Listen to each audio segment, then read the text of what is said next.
Hola, bienvenido a nuestro canal.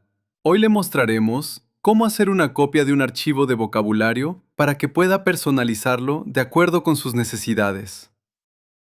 ¿Por qué hacer una copia de su vocabulario? Una vez que trabaja en su propia copia, puede realizar cambios como agregar nombres, lugares favoritos y las cosas que son importantes en su vida diaria.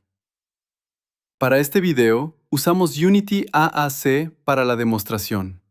Pero independientemente de si está copiando un archivo en Unity, AAC, TouchChat o LAMP Words for Life, los pasos son los mismos. Muy bien, comencemos. Comience en la página de inicio y seleccione Vocabulario. Luego, seleccione Escoger un vocabulario nuevo. Verá sección para español.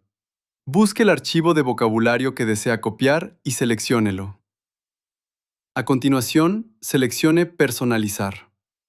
Ahora es momento de asignar un nombre a su copia. No existe una forma correcta o incorrecta de hacerlo, pero algo que puede resultarle útil más adelante es conocer el nombre del archivo de vocabulario que copió.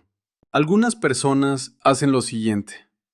En lugar de dejar la palabra copiar en el nombre del archivo, la reemplazan por su nombre. Otra forma de llevar un registro del nombre del archivo es copiarlo en el cuadro de texto de descripción y luego escribir allí su nombre. Elija la opción que tenga más sentido para usted. Cuando esté listo, seleccione Guardar. El archivo de vocabulario copiado se abrirá automáticamente y estará listo para que comience a personalizarlo. Gracias por vernos. Si este video le resultó útil, dele me gusta y suscríbase para no perderse más consejos y tutoriales. ¡Hasta la próxima!